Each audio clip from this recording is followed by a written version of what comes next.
itong topic na 'to kapag bago pa siya. Kasi ito po yung unang hakbang na gagawin niya dito sa negosyo na ginagawa natin right now. Okay lang ba na i-share mo yung link sa mga bagong sali mo? Alright. So ngayon guys, bago po ako magpakilala, okay lang ba na mag-share screen ako para at least makita nyo po yung slide ko na ginawa ko para at least mayroon kayong matutunan right now. Alright? Yan. Kita po ba? Kita po? Ayan. Pakitype lang ako kung nakita nyo po ba. Pakitype ako ng number 1 if nakikita nyo ang aking slide. Alright? Yes. Okay. By the way, my name is Jessa Sombrino. Background ko is dating criminology undergraduate. And isa na din po ako sa silver executive. Tama po yung narinig mo sa host natin na si Ma'am Jovelyn Gabato. And ako po ay isang AGG Top 500 din dito sa buong company natin. Ayan. And six-figure earner na din po sa community at sa company natin. Ayan, palakpakan mo po yan kasi the moment na napapalakpak ka, na-attract mo yung mga blessings na gusto mong makuha sa buhay. Alright? So ngayon, ano nga ba yung topic natin right now? Pakitype nga kung ano ang topic natin ngayon. Yan. Okay lang ba na pakiway-kaway natin yung Millionaire's Notebook at ballpen mo dyan? Para at least masulat mo yung bago sa pandinig mo para hindi mo makalimutan. Kasi naniniwala po ako kapag sinulat mo siya, mayroon kang mababalikan. Tama? Di ba? So ngayon, ang topic natin ngayon is all about the power of the content creation. Tama? Kasi dito po tayo gumagalaw yung business natin sa content creation na to. Dito ka po kikita ng malaki, kikita ka sa Facebook, kikita ka ng six figure, 100,000, yung kinikita namin, pwede mo pong kitain dito dahil sa content creation na to. Alright? So ngayon, ito, needs or equipment for our content tonight. Alright? So ngayon, ang needs mo dito sa content natin is una, yung Facebook. Tama? Kasi dito sa Facebook, dito po gumagalaw yung business natin. Especially sa Facebook talaga siya. Dito po natin kinukuha yung mga clients natin, mga prospect natin, and also, download mo din yung Instagram. Instagram, okay? Kasi dito po sa Instagram, marami din po itong mga prospect dito na willing din na gawin itong negosyo natin. And also, TikTok, alright? Dito sa TikTok naman, bigyan ko lang din po kayo ng idea, marami dito, especially affiliate, tama? Dito sa TikTok, affiliate po talaga yung marketing dito, alright? Dito naman sa CapCut, is i-edit mo yung ginagawa mong video para at least ma-attract mo yung client mo na mag-how sa business mo. Tama? And also, hindi ka na din po mahihirapan gumawa ng script kasi bakit? Mayroon na po tayong bagong apps na ChatGPT. Si ChatGPT na yung gagawa ng script mo, itatanong mo na lang sa kanya kung ano yung maganda para makapag-attract ng clients. So, ibig sabihin, kailangan mo itong i-download, itong 5 apps na to. Alright? So, ngayon, kung ikaw ay naka-iPhone, dito mo po siya ma-download sa App Store. Alright? I-download mo siya sa App Store. And kapag ikaw naman is naka-Android, i-download mo rin siya sa Play Store. Yan, nasundan. Right? Kung nasundan nyo po, pakitype ako ng next, I'm next. Yan, pakitype ako ng I'm next kung nasundan nyo po. Alright? Sundan nyo po. Alright. So ngayon, bakit kailangan natin pagandahin ang FB profile natin? Kasi bakit? Dito po tayo nakapag-gain ng client, dito po tayo nakapag-enroll, dito po tayo nakakuha ng mga client na marami. Ibig sabihin, ito, your Facebook profile is like your online office or digital resume. When it looks clean and professional, people are more likely to trust you, attract more prospect, and increase your chance to growing your online business. So, ibig sabihin, kapag maganda yung profile mo sa Facebook mo, mas tendency na papaniwalaan ka ng prospect mo. 'Di ba? Tama, kapag ano, and especially kahit hindi mo siya mapo-post din ng maayos, kapag makikita yung FB profile mo maganda, mayroon kang ginagawa at siyempre mga events natin, mga kumikita, yun mga inspiring and dito naman example, tama? Kung ikaw ay empleyado, example, 'di ba? Kung ikaw ay empleyado, 'di ba kapag nag-a-apply ka, gagawa ka ng resume, tama? Papagandahin mo yung resume mo para at least matanggap ka sa trabaho mo. Ilalagay mo yung mga backgrounds mo, experience mo, at siyempre ilalagay mo yung summa cum laude, kung graduate ka man, anong backgrounds mo, ano yung mga karanasan mo sa buhay, 'di ba? Ilalagay mo lahat para at least matanggap ka lang din sa trabaho na ina-applyan mo. So, ibig sabihin, dito naman kung ihambing natin dito sa FB profile na papagandahin natin is same lang din po siya. Kaso nga lang sa FB natin gagawin. Kasi dito po tayo makapag-gain ng clients. So, ibig sabihin, kahit hindi mo siya ma-close deal ng maayos ng face to face, at least makita ng FB profile mo maganda at kapani-paniwala na sa prospect mo na kaya kang samahan, kaya mo siyang tulungan is diyan pa lang sa FB profile first maniniwala sa'yo. Tama? So ngayon, ibig sabihin kailangan mong pagandahin yung profile mo. Next, madali lang po yung topic ko. Hindi ka po maboboring kasi short short lang po ito. Ayan. So ngayon, create a proper FB profile. Ano nga ba yung mga proper profile natin? Tama? So ngayon, ito, gumawa ka ng Facebook mo na nakapangalan talaga sa'yo. And syempre, kung ikaw ang profile mo dapat hindi pusa, hindi aso, hindi pagkain kasi nasa negosyo tayo eh. Tao yung kaharap natin eh. Okay lang sana kung pusa yung kaharap natin eh. Nagninegosyo tayo, gusto tayong kumita eh. Tama? Okay lang ba na ayusin natin yung profile natin? And needed sa cover photo natin, pwede yung natin community and yung yan, mga community natin, para at least makita ng client mo na hindi ka nag-iisa. Totoo ka. Totoo ka na ginagawa mo yung negosyo mo. Para at least, para at least hindi ka sabihan ng scammer. Kasi masakit po sa damdamin kapag sinabihan ka ng scammer, tama po ba? Tama? Kahit nga kami, even though kami nga sinasabihan nga scammer eh, kahit maganda na yung profile background namin eh. Kahit kumikita na kami ng malaki, even though yung mga mentors natin, kahit kumikita na yan ng milyon na milyon, sinasabihan pa rin ng scammer eh. Kasi nga, ito si is to believe nga. Ganun talaga yung mga Pinoy. Tama po ba? Right? So ngayon, need mong pagandahin yung profile mo. Yan. Kung tanungin mo yung upline mo, yung coach mo, sabihin mo, coach, paano ko ba pagandahin yung profile ko? Kasi yung coach, tuturuan ka po kung paano pagagandahin. Alright? Itong training na to, okay, maganda din to kasi marami kang matutunan para matanong mo din sa coach mo na hindi mo na sa utak mo. Alright? So ngayon, ito, ano nga ba yung mga ipo-post natin? Kailangan create a positive posting. Hindi ka po magpo-post ng mga negative. Kasi bakit? Doon sa clients pa lang, kapag negative yung pino-post mo, doon a-attract yung clients natin. Okay, ano nga ba? Positive ratings. Ito, pwede ka pong mag-good morning. Pwede ka pong magpasalamat sa Diyos. Tama? So ngayon, pwede mo pong, kahit nagkakape ka, pwede mo yung positive ratings na yun. And also, paggising mo sa umaga, magpasalamat ka. Tama? So ngayon, positive result. Positive result ang ipopost mo din. Kasi, naniniwala po ako, pag positive result yung pinopost mo, especially, may inspired yung tao. Tama? Inspiring. Magpo-post ka rin ng inspiring. Even though yung OFW na naka-uwi for good, di ba? Nakaka-inspire po yan sa mga OFW. Lalo na ngayon, especially kasi mga OFW yung minamarket natin ngayon.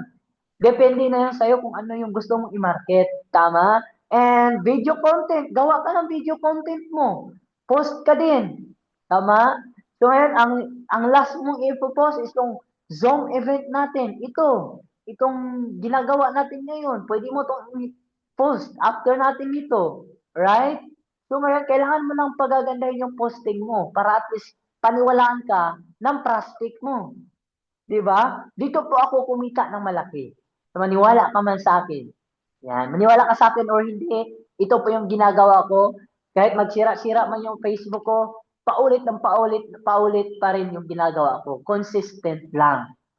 Yan. Yan. So ngayon, kailangan mo din mag-create ng page, FB page. Kasi dito, doon sa FB profile, ikaw po yung mag-message doon, ikaw po yung mag-ano doon, mag-approach, and maghahaw lang po sila sa videos mo.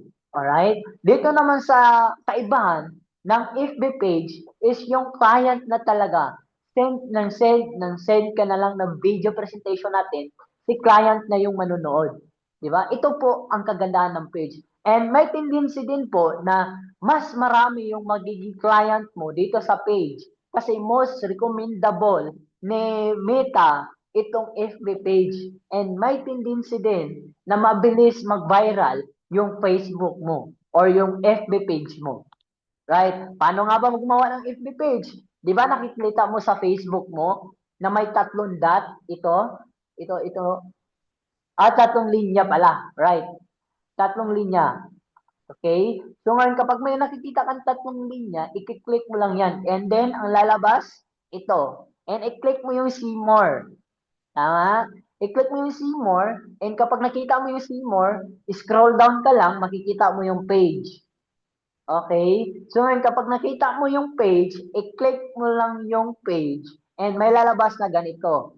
Create ka. Mag-create ka ng page mo. May nakalagay dyan, sulat. Itong mga may turo. Yan, may ano, ito. And right, next is, yan, mag-create ka ng name ng page mo. Especially, pangalan mo yung ilagay mo para at least paniwalaan ka ng tao na ikaw po yung nasa page na yon. Tama? So ngayon, and next, and most especially recommendable dito na nilalagay ko is digital creator. Yan. After mo maglagay ng digital creator, is ipunta ka din sa create. I-click mo lang yung create. Right? So, after mo mag-create, i-next mo lang siyang i-next, and next, tapos makagawa ka lang naman ng FB page mo. Tama? Ito na yung FB page mo.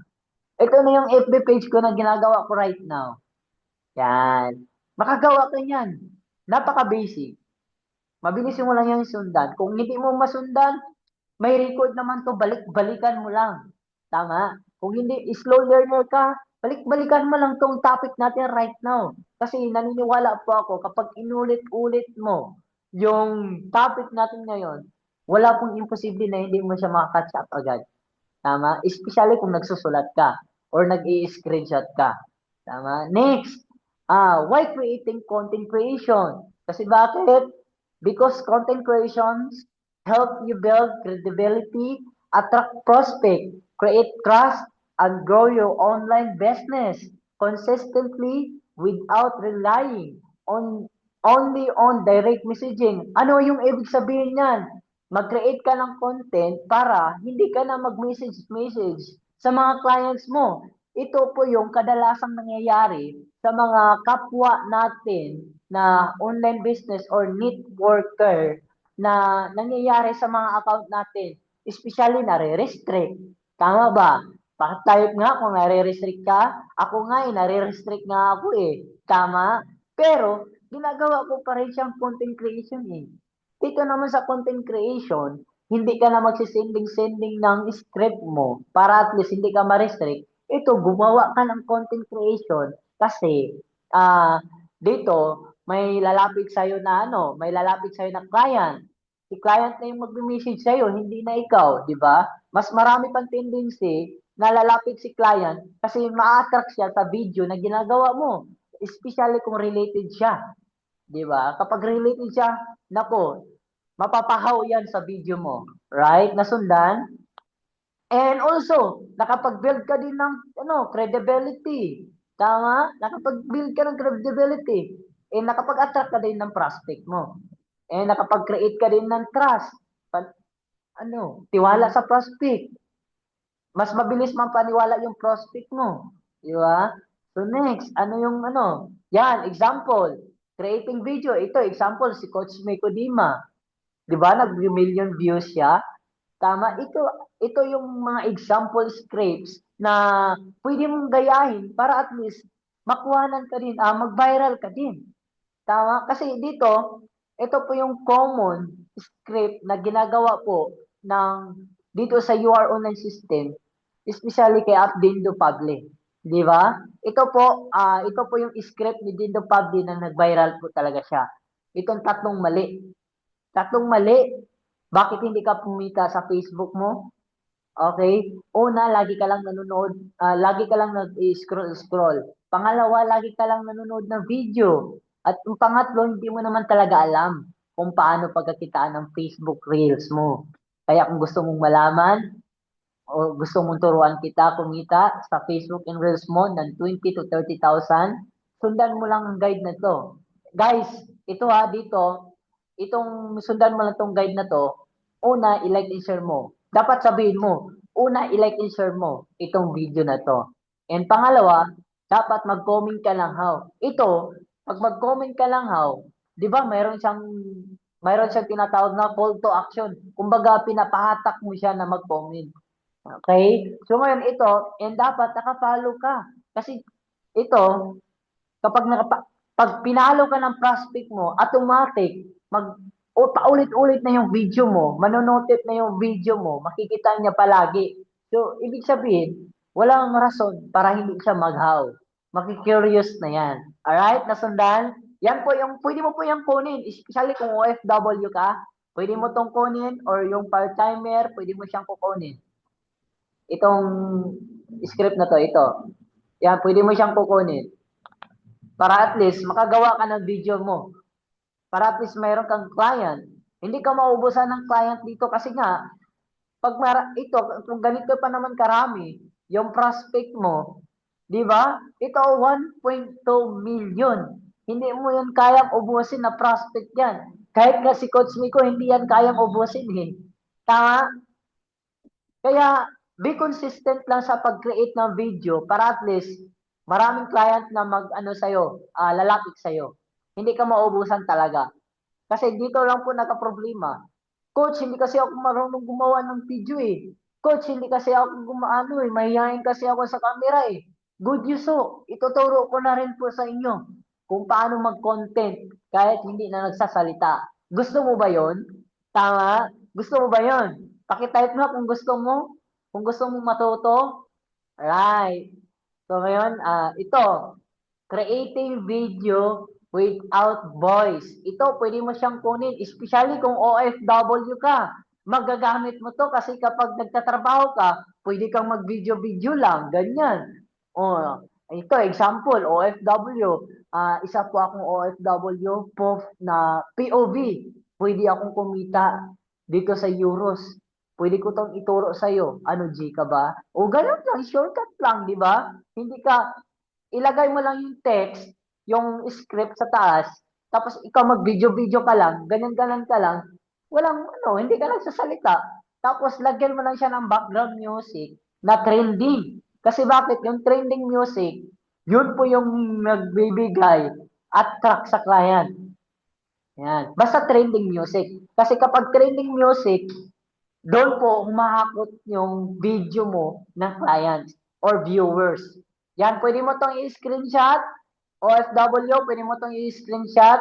Itong script na to, para at least mayroon kang magawa na video, pwede mo tong i-screenshot dyan. And kung ito, especially talaga, mostly sa mga magbabiral talaga, ito. Kasi ito, nakapag na to ng 2.2k views. Ito. And ito, basahin ko lang. Ito, kung may balak ka mag-abroad, dito ka na lang sa Euros. Mag 5 to 6 digit ka pa, nasa Pinas ka lang, kasama mo pa pamilya mo. Pwede kong ituro sa'yo. G ka ba? Di ba? Basic lang. Ganun lang yung gagawin mo. Kapag OFW ka, ganun lang. Yan lang gagawin mo. Huwag kang magsalita. Di ba? Huwag kang magsalita. Kahit 8 seconds lang yung video mo, pwede yang i-post.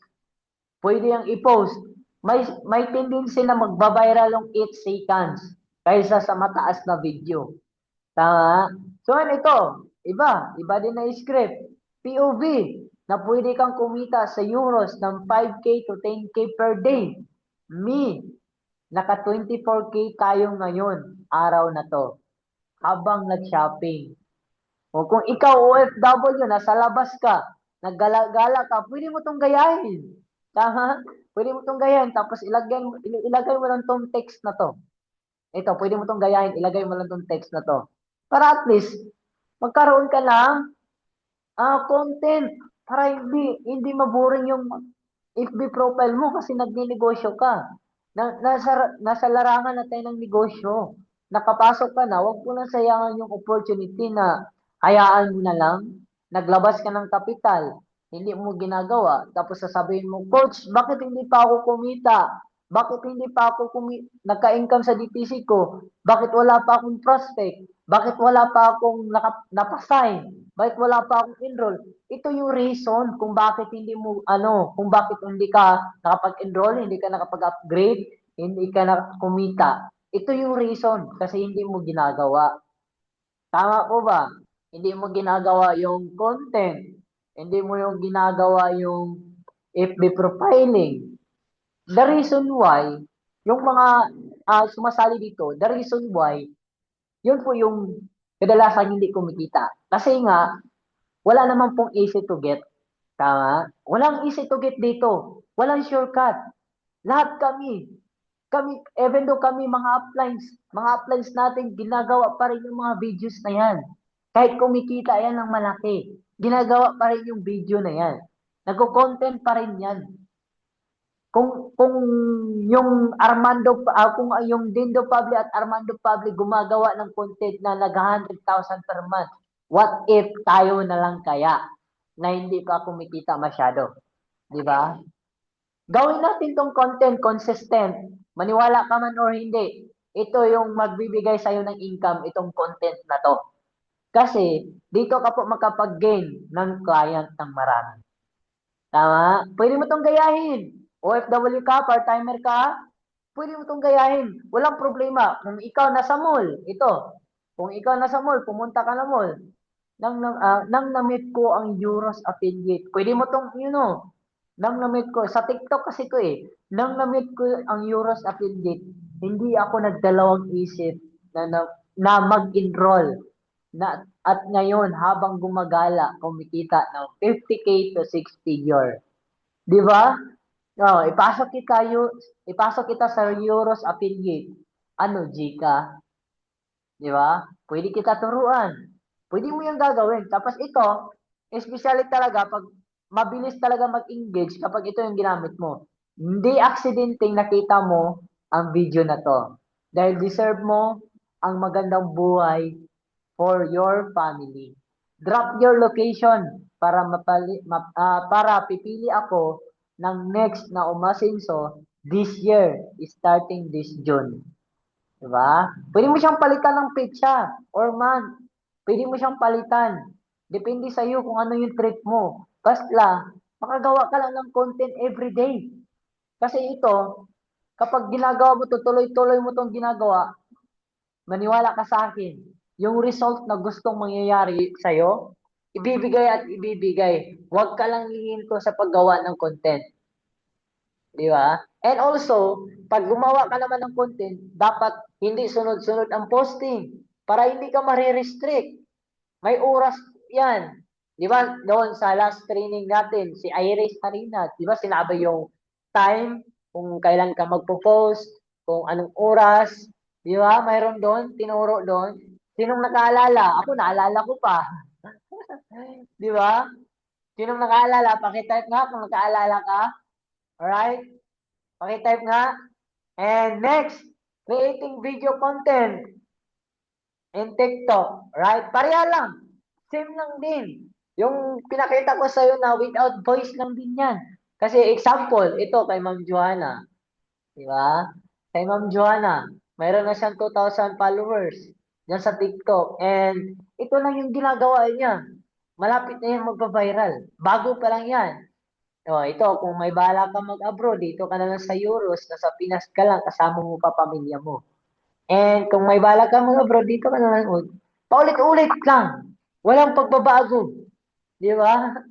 Kasi nga, depende sa prospect kung magawa siya or hindi. Ang importante nakagawa ka ng content. Yun. Di ba? And yan, kapag kinonsistent mo yan sa TikTok, may tendency na magbabiral ka din. Kasi especially, marami pong naghahanap ng opportunity dyan sa TikTok. Lalo na pag-affiliate. Pag-affiliate yung pinagsasabi mo dyan, mabilis ka mag-viral, pero magbilis ka rin maglaho. Maglaho sa TikTok. Tama? Mabilis ka din maglaho dyan sa TikTok. Naniwala ka sa akin. Kapag ito yung ginagawa mo, hindi ka lang nagsasalita, hindi po siya hindi po siya marirestrict, hindi po strict sa TikTok kapag hindi ka nagsasalita. Basta nilalagay mo lang siya ng text. Okay. So ngayon, ayan, malapit na akong matapos. Sabi, di ba, sabi ko sa'yo, mabilis lang ako eh. Consistent posting. Kasi kapag nag-consistent posting ka, magkapag-create ka ng brand. Di ba? Makapag-create ka ng brand. Kumbaga sa mga tindahan, magkapag-create ka ng pangalan. Sarili mong, kumbaga sa pelikula, sarili mong media. Tama? And brand is equal to viral. Yan na yun. Magva-viral ka na dyan kapag nakapag-create ka ng brand. Magva-viral ka na, every posting mo, marami nang magre-react sa'yo, marami nang magko-comment, marami nang mag-engage, and especially, susunod na yung income na dyan. Tama? And also, kapag nagawa mo to, kapag nagawa mo to consistent, itong create proper FB profile, and create positive posting, create FB page, create video content, and create content without video, and create TikTok content, ang babalik sa'yo ito. Di ba? Gusto mo ba yan? Gusto mo ba yan? Di ba? Gusto mo ba yung pera na yan? Napakaraming pera. Di ba? Gusto mo ba yan? Gusto ko yan eh. Kaya nga, ginagawa ko yan palagi eh. Kapag ginagawa mo to, walang tendency na hindi ka kumita. Alright? So ngayon, kapag na-perfect mo to, kapag sinundan mo tong system na to, walang imposible na hindi ka kikita. Okay? Okay lang ba na tapikin mo sarili mo na gagawin ko na. Gusto ko nang magka-resulta kasi, di ba, ito sinasabi ng mga leaders ko, sir, sinasabihan ako ng pamilya ko, bakit daw ako sumali dito? Scam naman to eh. Kasi nga, hindi pa sila kumita eh. Kasi nga, hindi nila to ginagawa eh. Yun yung yun yung problema sa mga sumasali na hindi natin na hindi sumusunod. Hindi sumusunod sa coach. Tama? Dapat magiging coachable ka. Dapat makinig ka sa coach mo. Kasi kapag hindi ka makinig sa coach mo, sino magtuturo sa'yo? Alangan naman kami. Tama? Tama mo ba? Sundin mo lang yung coach mo kung ano yung ipapagawa sa'yo. Yes, coach. Gagawin ko yan. Yes, coach. Gawa ko ng content. Yes, coach. Mag-posting ako. Yes, coach. Gagawa ko ng TikTok content. Yes, coach. Aatin ako ng training sa Zoom. Di ba? Yun yung gagawin mo para at least kumita ka dito sa negosyo na ginagawa natin ngayon. Right? So ngayon guys, kapag mag-complete mo yan, ito lang masasabi ko sa'yo, excited ako sa magiging resulta mo, and excited kami sa ikaw naman yung magsasalita along the way na kumikita ka ng malaki. Alright? Yan, marami pa yung pira na nilagay ko eh. Yan oh, marami pa yan. Kasi alam ko, gusto ko nang kumita eh. Alam ko, gusto ka nang kumita ng malaki para at least mayroon kang ipagmalaki sa mga kaibigan mo, sa mga tropa mo na nagkakatsaw sa'yo na hindi ka pa kumikita dyan. Scam yan, pyramiding yan. Kasi nga, hindi mo to ginagawa eh. Hindi mo to kinonsistent eh. Yun yung problema eh. Sa simpleng pag-posting lang nga ng Zoom event natin, hindi mo pa magawa eh. Pagkita pa kaya? Tama? Yun. Kaya, be consistent tayo guys. Walang shortcut dito. Kapag sinundan mo to, walang imposible. Kikita ka na talaga. So right guys, thank you so much. Ibabalik ko